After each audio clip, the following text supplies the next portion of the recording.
I'm going to share with you something today is to put the right diagnosis about the African market, what is happening today. I manage banks, so my work is to make P&L, to make money, okay? So I hope that's the work you're going to do sometimes, some of you.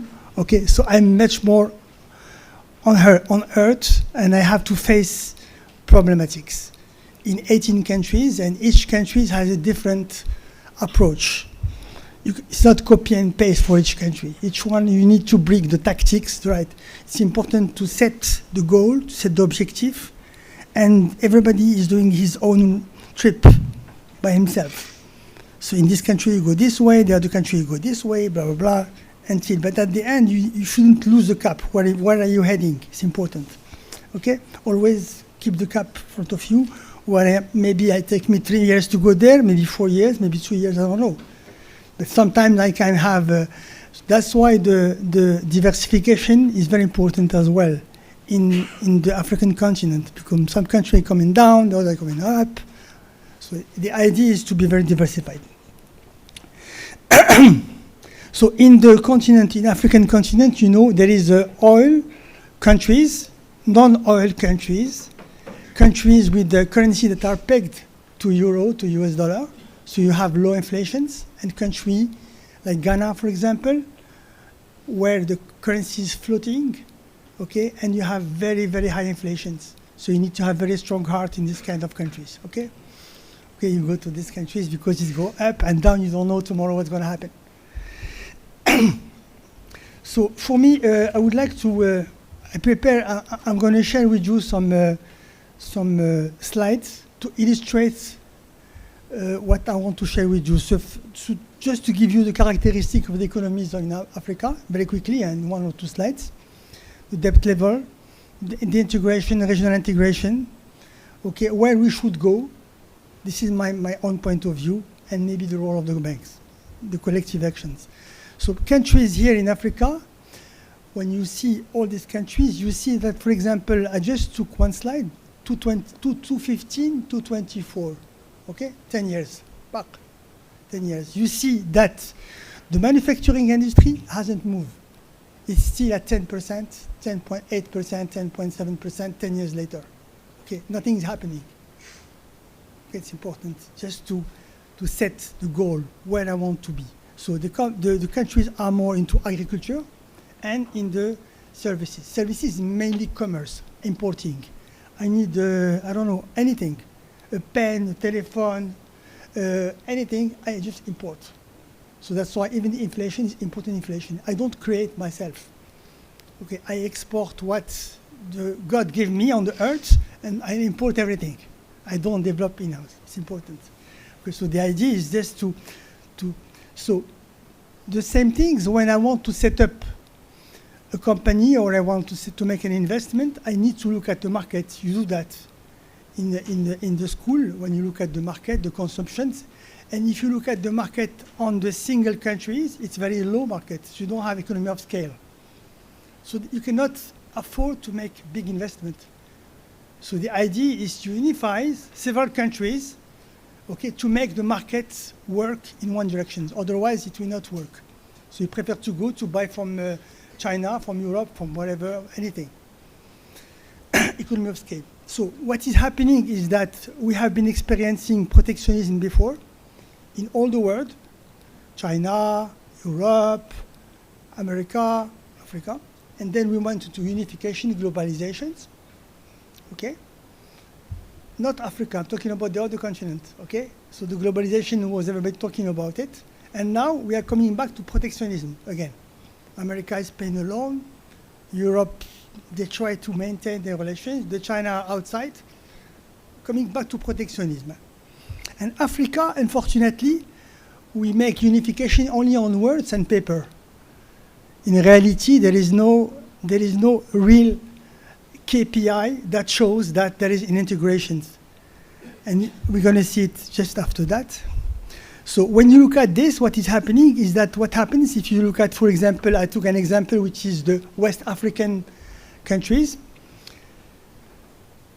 sub-Saharan countries, okay? You look at the GDP, okay, over the period, which is 2008 until 2024, okay, you see that the growth of GDP and the growth of the debt has been multiplied by 6.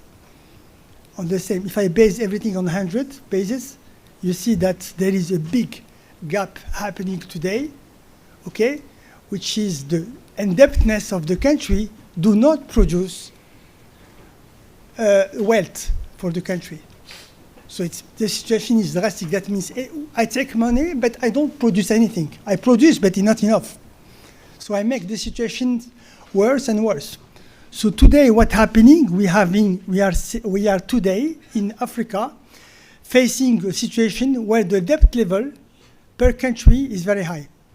And when I said debt level is before this crisis of today, because we don't know the effect of this crisis today, of the Iran war. We don't know. Talking about what is happening already 1-2 years ago. So the idea today is to see that the debt service to the budget is very high. It goes sometimes to 100% in some countries, 80%. That means it's like the budget of a country is like your revenue. I'm having a revenue of $100 a year, a month. How much I spend? So the government has a revenue that's called budget, okay, from tax, from everything, and how much he spent to pay back his debt. Okay, so he spent more than 50% today. It's huge. That means the rest, the 50% left, this is to pay salary, to pay investment, to do everything. It's impossible. So these people, this country are already, they're struggling. It's very difficult. So we are facing this situation. So definitely what is happening is the country are defaulting. They're not paying their suppliers. So if they default to suppliers, the suppliers default to the banks because they have loans. Okay, and if you default to the bonds, you have a bad credit. So what's happening is that there's a credit crunch. Credit crunch is we are not financing the economy anymore. We finance less and less the economy because it's too risky. And the first investors in those small countries, small economic countries, in general, are government. The government are the first investor, and then the value chain come around it. So if I show you, for example, I come back to this slide after, just maybe the last one. If you look at this one is show you what is the loans to GDP. You see developed country like Hong Kong is 230% of GDP. Developed country, the higher the contribution of the loans to private sector to GDP is high, the better is the economy. You see here, when sub-Saharan Africa is at 36% in 24, okay? It hasn't been moving. If you look at this number, maybe 10 years before, it has been it was at 56% before. So from 56 to 36. And we are talking about bankarization. It's not happening. That's a real diagnosis. This is a reality we are facing today. Okay? So it's important to understand that there is plenty of things. So the idea again is to come back to understand, of course, there is the informal economy and so forth. But in general, we are not moving in the right directions.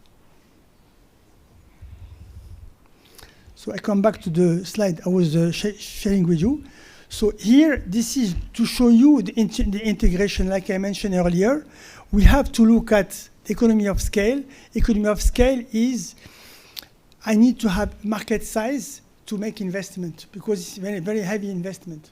Okay, to have market size for heavy investment in the countries in Africa, you need to unify. If I want to set up like a plant in Benin, for example, is maybe 15 million inhabitants. It's too small, and the purchasing power is low. I need to gather 5-6 countries to make one market decent. So that's why the integration that we have, the regional integration, is only 12% of the exchange. That means if you take all these countries together, over the last 10 years, this number hasn't been moving. It's always changing 12% only. 10 years ago, 12%. Today, 12%. There is no integration. There is just words, politics, talking, and nothing's happening. Okay? So it's important also to have this clarity and this vision. So when you say so definitely, like I mentioned to you earlier, you saw it, the first slide, the breakdown of the GDP has been around 15% in industry, and it is at the same level today. It hasn't been moving. What is happening is the bad effect of that is that definitely the country is still importing heavily on the market, but there is also a lot unemployment rate. Okay, we were talking about today, just somebody before me was talking about the populations in Africa that is very young. My question is it an asset or liability? If today we have 1 billion people and half of them, they are starving, how about if you have 2 billion? It's worse. So it's important also to give to something, to be realistic. So for me, the unemployment is very important. The industry, when you set up an industry, it creates 3 more times. For one job in the industry, it's a multiplier job, 3 jobs created outside on the ecosystem around. Okay, so it's important. It's the highest multiplicator. So there are plenty of things that lead us to the direction that we need to industrialize these countries, and that's the only way to bring stability in those countries. Otherwise, we will have a bad effect happening today. So what the banks can do today, definitely they can finance cross-border operation, help make JV, joint venture, raise capital, and help also sit with the politics to help set up roadmaps, regional roadmaps. Not individual road, but regional roadmaps. We need to have a regional roadmap, and then it is with each one. For example, I want to be the #1 in making, remote control. Let's talk about basic things, orange juice. The other one is making plastics. The other one is making this. We don't want to do the same. But if I make plastic, you are going to buy my plastic, and if I make orange juice, you are going to buy my orange juice. Okay, it's important, this integration. If you take, for example, I was in Mali like 2 weeks ago. Okay, all les habits qui portent the traditional things, they are the first producer in Africa of cotton. They export cotton from the field, where? To Austria. And they import from Austria. This is crazy. Same for Côte d'Ivoire. They have cacao, they export cacao from the field, and they import chocolate. This is totally crazy. These kind of things, we need to have integration. So when we were talking about the Chinese, the American, and European, and Moroccan today are players. The American and I think this is my experience today, American and Chinese are selfish, okay? They care only about their countries. They come, they do infrastructure just to get the minings what they need. They don't care about the future of the country. They take as much as they can, that's all. Okay, they don't care about the political stability, they don't care about nothing. Okay, which is very important. So they don't set up, you never see a JV between a Chinese company, except if it's just to build a bridge. It will take, like they have 5% of people from there, but 90% are coming from China. So they don't really care about the future of this country. They are there just to take, and that's all. So they don't care about the politics. And when you go to see a minister of finance of the country, in reality, he has a mandate of 3-4 years. He cares about his mandate. He doesn't care about what's happened after his mandate. So when we're talking about leadership, we are facing this problem of leadership in Africa. We don't have a big leader as we used to have before. We have only people there for 3-4 years. They don't care about what happened after. So basically, the call for collective actions is to have a convergence, to help, and it could be, I think, in my point of view, a case study that can be conducted at ESSEC on a sample of countries. You can take sample of countries, 5-6 countries in the same area, and work an academic work to see what are the low added value industry we need to develop in those countries, and try to make a map saying in Côte d'Ivoire, the competitive advantage is on blah, blah, blah. In Burkina Faso, they have this advantage, etc., and try to make this map. It will be a really interesting job. And compare with the individual maps, and you're going to see it's nothing.